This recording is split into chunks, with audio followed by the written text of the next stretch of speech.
এখনকার সকালগুলো একটু আলাদা রকম হয় আমার, কারণ আগেকার সকালগুলো খুব ফ্রেশভাবে ঘুম হতো, বেশ শরীরটা ফ্রেশ লাগতো। কিন্তু এখন সকালবেলা উঠি এত ক্লান্তি লাগে, পুরো এনার্জি লস লাগে সকালবেলাতে। জানি না কেন এরকম হয়, আসলে ঘুমটা ঠিকঠাক হয় না তো রাত্রিবেলাতে, যার জন্যই হয়তো এরকম হয়। মাথার মধ্যে হাজারো টেনশন চিন্তা সব কিছু নিয়ে ঘুমগুলো আর কোথায় যেন উড়ে গেছে। Good morning, welcome back to our channel. তো এখন বাজে সকাল 8:30। আর আমার আগেও উঠে পড়েছে, কারণ আমি সকালবেলাতে টয়লেট থেকে এসে শুয়েছি, তারপর আর উঠতে পারছিলাম না।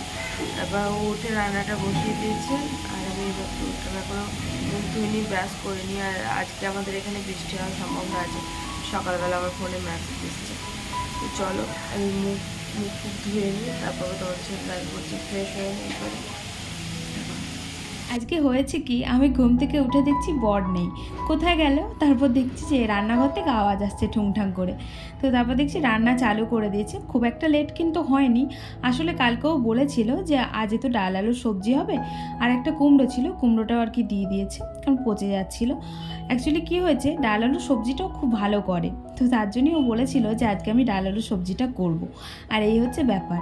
আর আমাদের কিন্তু ওরকম না যে রান্না বান্না মেয়েদের কি করা উচিত, মেয়েরাই করবে, সেরকম আমরা কোনো দিনই ভাবি না। আমরা দুজন যখন ফাঁকা পাই, যখন ফ্রি পাই, ও পেলে ও করে, আমি পেলে আমি করি, এই রকমই। তো বাড়ির কাজকর্ম বলো আর সব কিছুই মানে যাই বলো না কেন, আমার যদি যেদিনকে লেট হয়ে যায় সেদিনকে কিন্তু ও আমাকে সমস্তটা করে দেয়। আমাদের কিন্তু এরকম ভেদাভেদ নেই যে এটা ছেলের কাজ, এটা মেয়ের কাজ। অনেকজনা দেখবে বলে যে রান্নাবান্না তো মেয়েদের কাজ, রান্নাবান্না তো সংসার সামলানো তো মেয়েদের কাজ।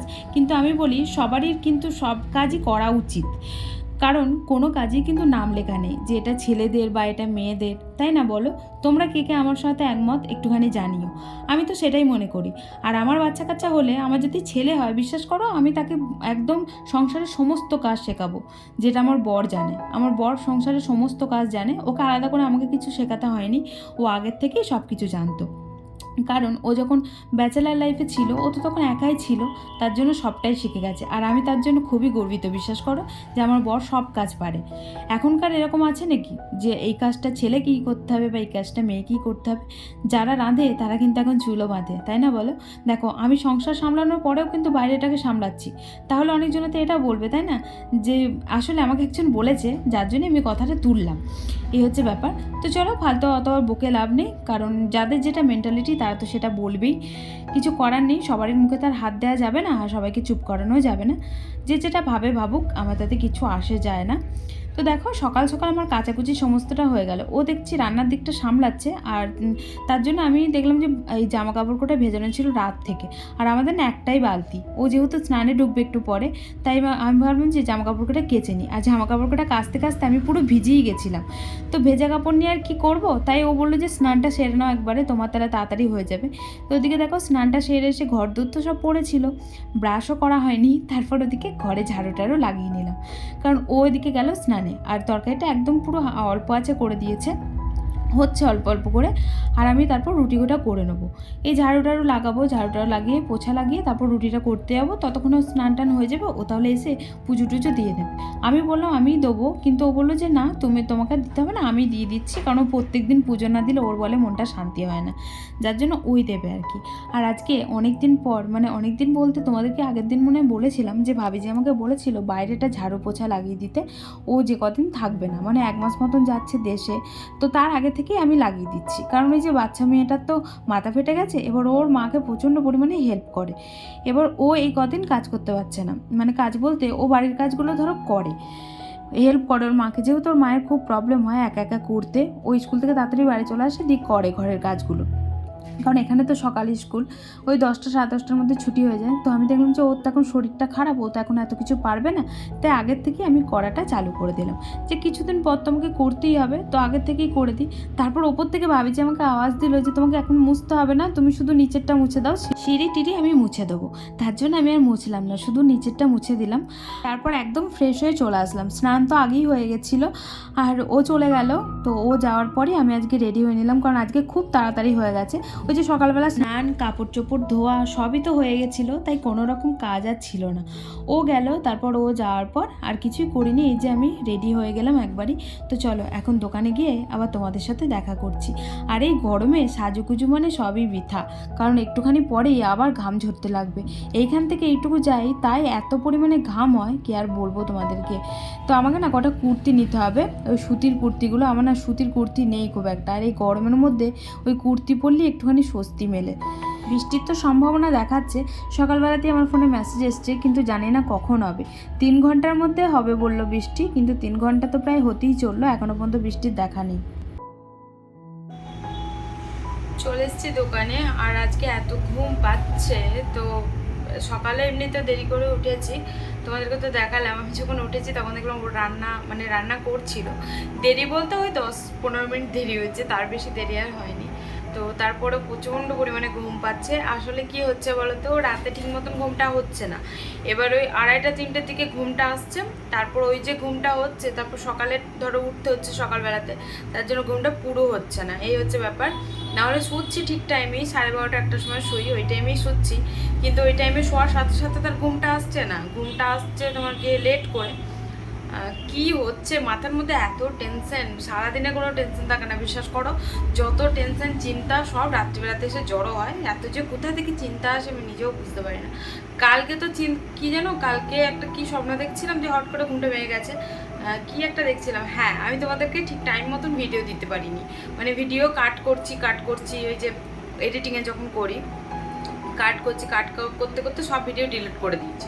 এই একটা উল্টো পাল্টা স্বপ্ন, এইসব স্বপ্নই আসে আমার, এইসব মানে থট আসে, কি বলবো তোমাদেরকে, দিয়ে ব্যাস ঘুমের নিকুচি হয়ে যায় পুরো একদম রাত অবস্থা হয়ে যায়, দফারফা শেষ হয়ে যায়, এই হচ্ছে ব্যাপার। তো চলো এখন পুজো টুজো দেওয়া হয়ে গেছে অনেকক্ষণ, অনেকটা টাইমও হয়ে গেছে, এসব তোমাদের সাথে কথা বলিনি। এখন ওই 1টা মতন বাজতে ছিল, প্রচণ্ড খিদে পেয়েছে আমার। তো দেখি 2টোর মধ্যে চলে যাবো বাড়ি, তো পরে দেখা করছি তোমাদের সাথে। হ্যাঁ, এত গরম বাইরে, 3 ঘন্টা পেরিয়ে চলে গেল, তারপরও আর কি বৃষ্টি হলো না। তো এখন বাজে 2:30, আর আসলাম বাড়ি খেতে, খিদে পেয়েছে প্রচণ্ড। গুড ইভিনিং বন্ধুরা, তো এখন বাজে হচ্ছে সন্ধ্যের 6টা, আর আমি এসেছি জল ভরতে। আর এই যে সন্ধ্যেটা একবারে আমি দিয়ে দিই, কারণ আমার আর টাইম হয় না, না হলে হ্যাঁ এখনও সন্ধ্যে লাগেনি আমি জানি, কিন্তু কিছু করার নেই, আমাকে এই টাইমে দিয়ে যেতে হয় প্রত্যেক দিনই। তো এই যে সন্ধ্যেটা দিয়ে দিচ্ছি। তো চলো, জল টল ভরা হয়ে গেছে আমার, সন্ধ্যেটা দিয়ে দেবো, এমনিতেই লেট হয়ে গেছে। ভাগ্যিস আজ জলটা লেটে এসেছিল, না হলে জল আর পেতাম না। আজকে কাস্টমার ছিল, যার জন্য আমার বাড়ি আসতেও লেট হয়ে গেছে। 6টা বাজে তখন আমি বাড়ি আসলাম। আর আমাদের এখানে জলের কি প্রবলেম তোমরা তো জানো, একটু আর কি লেট হয়ে গেলে আর আসতে চায় না। সবাই যখন মোটর চালিয়ে দেয় তখন এমনিতেও খুব অল্প পরিমাণে আসে জল। তো আমি বাড়িতে এসেই দেখলাম যে মানে জল ভরছে তখনও। তো আমি জিজ্ঞেস করছিলাম ভাবিজিকে, জল এখনও আসে? তো তখনই ভাবিজি বললো জল এইমাত্র এলো। তো আর কি খুব ভালো হলো, না হলে হয়তো আজকে আমি জল পেতাম না। তো তারপর দেখলাম জল টল ভরে অনেকটা টাইম আছে, সন্ধ্যে বাতি করলাম। তো সন্ধ্যেবাতি করে একটু তো বসতে হয়, কারণ সঙ্গে সঙ্গে তো বন্ধ করতে নেই ঘর, তাই জামা কাপড় কোটা ভাঁজ করে নিলাম। চলে এসছে আবার দোকানে, জল টল ভরে অনেকটাই লেট হয়ে গেছে যেতে, যার জন্য একটুখানি আর কি আসতেও লেট হলো। তো আমি ছোটো মোটো শপিং করলাম এখান থেকে। তো এই যে গার্ডার নিলাম, কোন গার্ডার না আমার একটা, এবার কোথায় রাখি মনে থাকে না, দিয়ে মানে সরি ক্যামেরাটা বেঁকে গেছিল, কোথায় রাখি মনে থাকে না। এই যে 4টে নিয়ে নিলাম, দুটোতে 5 টাকা, মানে ওই 2.5 টাকা করে দাম আর কি। 4টে নিলাম 10 টাকা। আর এদিকে নিলাম একটা রিমুভার, কারণ নেল পলিশ এনেছে, রিমুভার শেষ হয়ে গেছে, যার জন্য একটা নিয়ে নিলাম। এটা 30 টাকা নিল, দেশে 20 টাকা। যাই হোক, দেশের সাথে তুলনা করতে গেলে হবে না, কারণ এখানে আর দেশে, তাই না। চলো এখন নেল পলিশটা তুলবো, তারপর নেল পলিশ পরবো।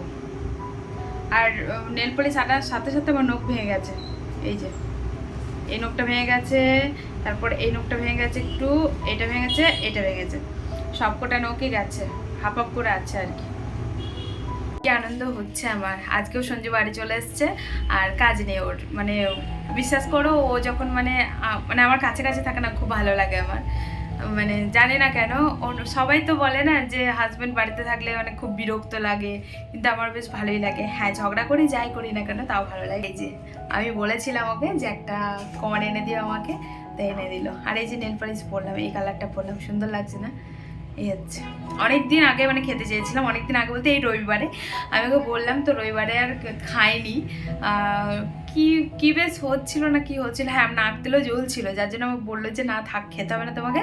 তো তারপরে এই যে আজকে আমি বললাম যে তুমি আসছো যখন, তার মাংস আনতে গেছিলো, আজ মনে হয় মাংস হবে, মানে ওই করবে। তো আমাকে বললো যে কিছু খাবে, আমি বললাম যে ঠিক আছে তাহলে কর্ন নিয়ে এসো। এই যে নিয়ে এসছে, খাবো।